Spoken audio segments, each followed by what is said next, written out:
기다림이라고들 하죠.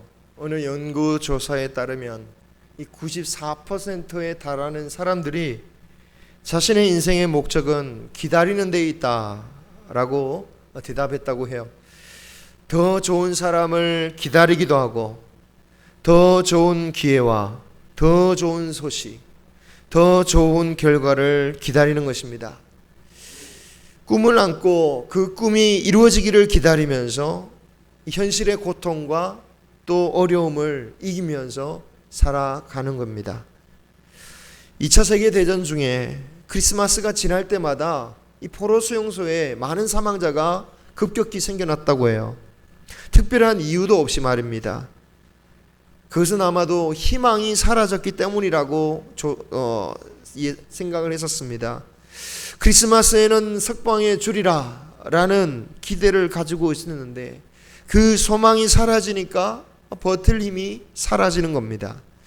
그래서 인생에 있어서 소망을 기다린다라는 것, 이것은 지금을 살 수 있게 하는 원동력이 되는 것이기도 한 것이죠. 신앙도 기다림입니다.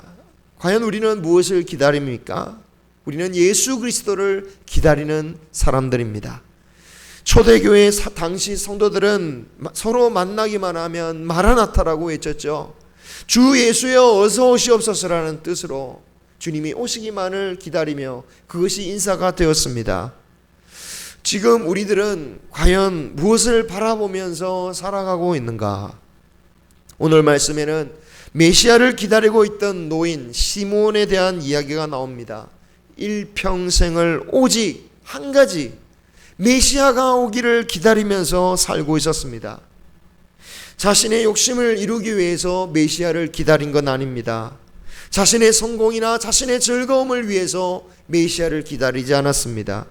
그가 만약에 자신의 성공이나 행복을 위해서 메시아를 기다렸다면 그의 인생 말년에 그야말로 죽음을 얼마 두지 않은 그 시점에 예수 그리스도를 만났다고 해서 과연 그에게 기쁘면 얼마나 기쁜 일이 되겠습니까? 아니 내가 이제 살 날도 얼마 남지 않았는데 지금 오셔서 나에게 무슨 소용이 있겠습니까? 아마도 자기를 위해서 메시아를 기다렸다면 살 날이 남지 않은 그 순간에 예수님을 봤다. 별로 큰 기쁨이 되지 않았을 것입니다. 게다가 죽기 전에 그가 보았다는 메시아는 어떤 모습입니까? 무슨 메시아로서의 표적을 나타내 보여주시는 그런 모습도 아니고 그냥 아기 예수님일 뿐인 그냥 한없이 사랑스럽기만 한 또는 아주 작고 그 어린 그 예수님을 보면서 무슨 기쁨이 생길 수 있겠습니까? 그런데 그 아기 예수님을 보아도 기뻐할 수 있었던 이유는 그 아기 예수님을 통해서 이스라엘 민족에게 위로를 주시는 그 하나님의 일이 이루어질 것임을 바라보았기 때문입니다. 드디어 하나님께서 이 민족을 위로해 주시는구나. 31절 32절을 보면 아기 예수님은 이스라엘뿐만 아니라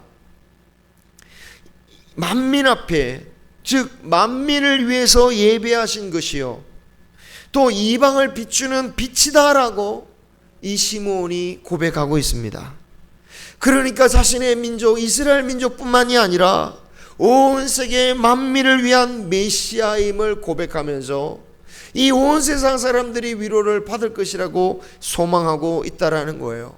아니 어떻게 이 노인 시므온이 그토록 그 큰 시야를 가지고 주님을 바라볼 수 있었을까요? 이런 생각을 가지는 게 쉽지 않을 겁니다. 어떻게 이런 마음을 가질 수 있습니까? 그런 마음을 가질 수 있었던 것은 그가 자신을 위한 것이 아니라 오직 예수 그리스도만을 바라보며 그 예수 그리스도께서 어떤 은혜를 주신 건가에 집중했기 때문입니다. 나에게 어떤 은혜를 줄 건가, 내가 바라던 것을 이루어 주실 건가, 그것보다도 주님이 어떤 분이시며 주님이 이 세상에 오셔서 어떤 일을 하시는가, 오직 주님을 바라보는 그 마음이 있었기 때문에 이 시므온의 마음도 커지고 넓어지고 하나님의 큰 뜻을 바라볼 수 있었다라는 거예요. 여러분, 사람은 사모하고 또 바라는 그 대상을 볼 때에 자신도 그 바라보는 대상, 그 바라보는 사람을 닮아가게 되어 있습니다. 어린 시절 교과서에 나왔던 미국의 단편 소설 큰 바위 얼굴에 보면 그 마을을 배경으로 하고 있는 큰 산에 큰 바위가 있는데 그 바위가 얼마나 참 기품 있고 뭔가 정말 덕스럽고 복 있는 사람의 얼굴 모양의 그 바위가 있었는데, 그 마을의 전설에 따르면 언젠가는 이런 얼굴의 그 인물이 와서 참으로 훌륭한 일을 할 것이다, 그런 인물이 올 것이다 라는 전설이 있다라는 거예요. 마을 사람들은 언제나 그 사람이 올까 기대했는데 이 아이도 어릴 때부터 항상 간절히 저 사람이 언제 올까 기다렸다라는 것입니다. 그러던 어느 날 전쟁이 끝나고 전쟁 영웅이 왔습니다. 저 사람이야말로 우리의 저 큰 바위 얼굴을 닮은 위인이구나 기다렸지만, 시간이 지나니까 이 사람이 정치적 야욕이 많고 욕심 많고 자기밖에 모르는 사람이에요. 그 사람이 아니었던 거예요. 또 어떤 때는 큰 부자가 왔습니다. 부자야말로 이 사람이야말로 정말 큰 바위 닮은 위인이구나 기다렸습니다. 그렇지 않았습니다. 세월이 지나면서 그와 비슷한 사람이 온다고 왔지만 사람들은 시간이 지나면서 항상 실망을 안겼어요. 세월이 흘러 그 아이가 이제 그 마을의 어르신이 될 만한 만큼 세월이 흘렀을 때 어느 날 문득 마을 사람들이 그 어르신이 된 아이를 바라보고 놀랍니다. 그들의 곁에 있던 그 사람의 얼굴을 보니까 저 바위의 얼굴과 닮아 있더라는 거예요. 어떻게 닮았습니까? 그 큰 바위 얼굴을 바라보면서 그 고귀한 사람이 오기를 기대하고 바라고 간절히 소망하니까 이 아이도 그와 같이 고귀한 사람이 되었다라는 내용이에요. 큰 바위 얼굴이라고 하니까 제 얘기를 하는 것 같아서 말했지만 제 얘기는 절대로 아닙니다. 자, 히브리서 12장의 2절에 우리가 잘 아는 말씀이 있잖아요. 믿음의 주여 온전하게 하시는 이를 그 예수를 바라보자.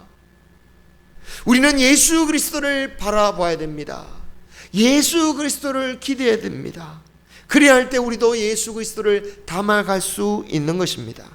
시므온도 세상을 위해 오실 메시아를 바라보았기 때문에 세상을 품으려고 오시는 그 예수님을 알아볼 수 있었습니다. 하지만 당시 유대인들은 어땠습니까?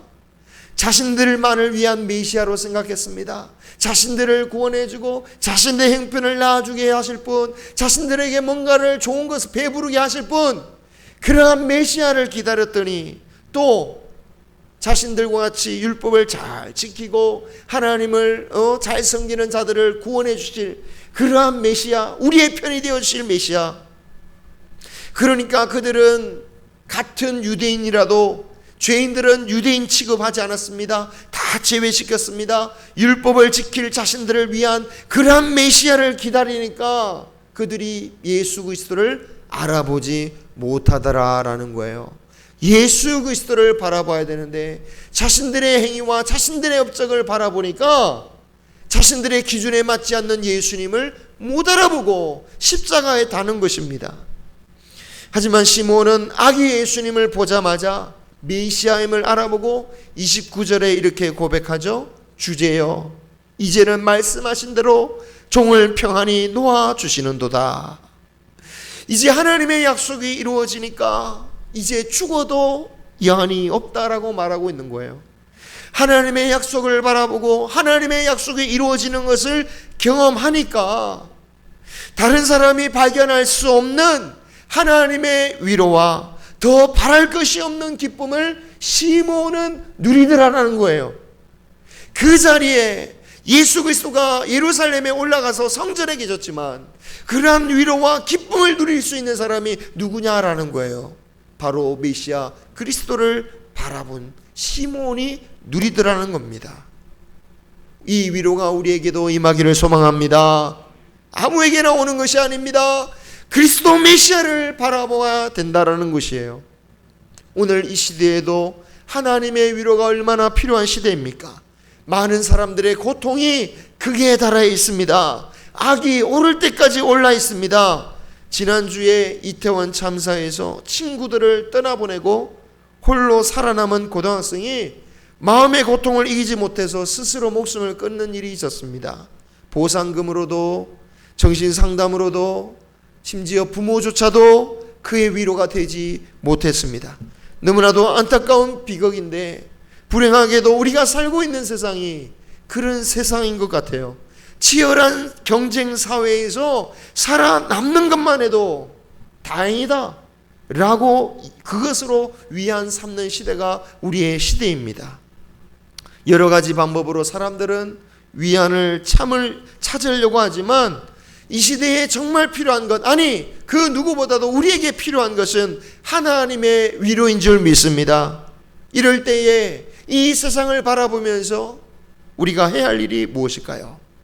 하나님을 모르는 세상 사람들이 그들이 찾는 것과 똑같이, 그들이 바라는 것처럼 똑같이, 그들이 원하는 여행이나 그들이 바라는 즐거움이나 그들이 위로를 받는 어떤 세상의 것으로 똑같이 그것을 바라보면서 살아가는 것이 성도는 아닐 것입니다.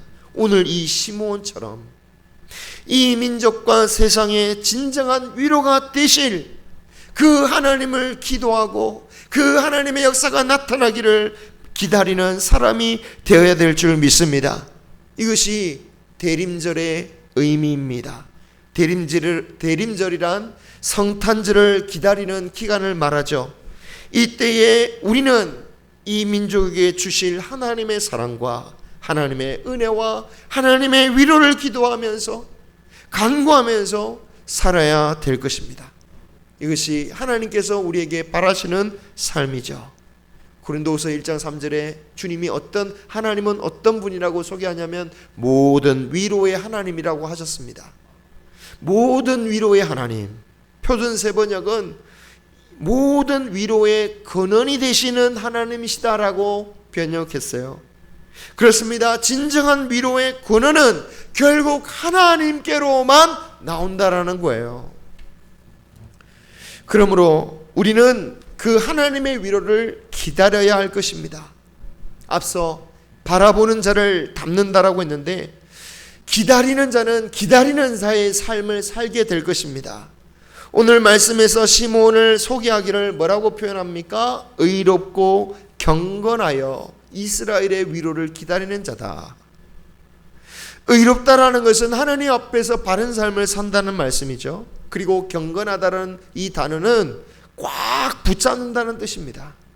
하나님의 말씀을 꽉 붙잡고 꽉 정말 떨어지지 않고 살아가는, 하나님 앞에서 그 삶을 살아가는 그 삶을 의미하는 거죠. 정확한 그의 나이는 알 수 없지만 이 시므온은 고령의 나이라는 것은 추측해 볼 수 있습니다. 그 정도 나이가 되면 이제 살 만큼 살았으면 이만하면 됐다. 충분히 이제는 믿음으로 살았다. 그리고 그렇게 살만도 한데 시므온은 그 신앙을 놓아버리지 않고 늘 경건한 삶을 꽉 붙잡고 살아갔다라는 거예요. 그렇게 한 이유가 뭡니까? 그의 마지막 순간이 다가오면 다가올수록 무엇이 가까이 왔다? 메시아 볼 날이 가까이 왔기 때문에. 내 삶이 끝나가면 끝나갈수록 뭐가 가까이 오는 겁니까? 예수 그리스도를 바라보는 그 순간이 가까이 오니까 우리가 정말 중요한 사람을 만나게 된다면, 혹시라도 우리가 대통령을 만나게 된다면 시간이 가까이 오면 가까이 올수록 우리는 어떻게 하겠습니까? 혹시 옷에 뭐 묻은 건 있는가? 옷 단추는 제대로 잠겼는가? 뭔가 잘못된가? 내 태도는 어떤가? 머리 한 번 더 보면서, 거울 한 번 더 보면서, 화장 고쳐가면서 기다리고 있지 않겠습니까? 우리의 마지막 순간이 가까이 올수록 가까이 온다라는 것은 결국은 주님을 만날 날이 더 가까이 온다라는 것이고, 그래서 그 주님을 만나 뵙기 위해서라도 참으로 의롭고 바른 삶을 꽉 붙잡고 살아가지 않을 수가 없는 것입니다. 자, 이런 시므온을 가리켜서 성령이 그 위에 계셨다라고 표현하고 있습니다. 쉽게 말하면 성령 충만했다라는 말씀이겠죠. 그런데 이렇게 표현하신 것은 마치 하나님께서 태초에 천지를 창조하실 때 하나님의 영이 수면 위에 계셨다라는 표현을 떠올리게 만듭니다. 그러니까 시몬의 상태는 어떤 상태입니까? 하나님의 영이 생명과 창조의 역사를 하시는 그 밑을 위에서 역사하시는 것처럼 성령께서 이 시몬 위에서 그의 인생에 생기를 넣어주시고 창조의 역사를 행하신다라는 겁니다. 얼마나 영광스러운 일입니까? 어떤 이에게 이런 역사가 나타납니까? 불의한 사람에게 성령이 역사하지 않는다라는 거예요. 하나님과의 관계가 빗나가는 삶을 사람에게 하나님이 지시하거나 감동하지 않는 것입니다. 시므온처럼 그 말씀을 붙잡고 하나님 앞에 살 때에 그 사람 위에 성령의 위에 계시며 그의 생기와 창조의 역사를 나타나게 하실 것입니다. 시몬의 삶이 얼마나 경건하고 아름답습니까? 연세가 들어 인생의 황혼길에 접어들었을 때에 아무런 낙이 없기가 쉽죠. 어떤 것도 삶의 의욕을 갖게 할 것이 없습니다. 그래서 이제는 쉬어야지 일손을 놓는 경우가 많이 있습니다. 하지만 일손을 놓는 순간 잘 아시죠? 어떻게 됩니까? 급격히 무너지는 것을 경험하게 돼요. 왜입니까? 일손을 놓는다는 것은 스스로 희망을 놓는다라는 것이기 때문입니다. 모든 것을 체념하고 소망을 다 포기하고 늙어 죽기만을 기다리는 인생이 되지 않기를 바랍니다. 시몬은 끝까지 예수 그리스도를 바라봤어요. 여러분 다른 거 바라볼 것이 없습니까? 예수 그리스도를 바라보고 소망하고 기대하는 우리 모두가 되시기를 축원합니다.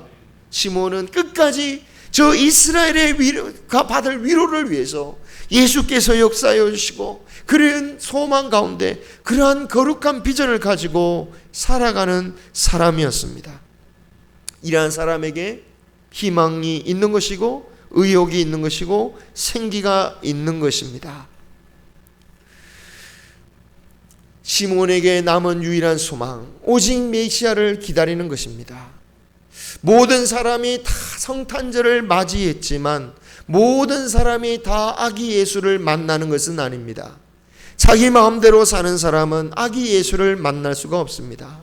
자기의 생각대로, 자기의 주관대로, 자기의 꿈대로 사는 사람은 아기 예수님을 품에 안을 수가 없습니다. 성령의 지시를 받는 사람이만이 아기 예수를 만나고 그 아기 예수를 품에 안는 영광과 기쁨을 누리게 되는 것입니다. 29절 후반에 이렇게 고백합니다. 내 눈이 주의 구원을 보았사오니 이는 만민 앞에 예비하신 것이요 이방을 비추는 빛이요 주의 백성 이스라엘의 영광이니이다. 메시아를 보면서 구원을 바라보았습니다.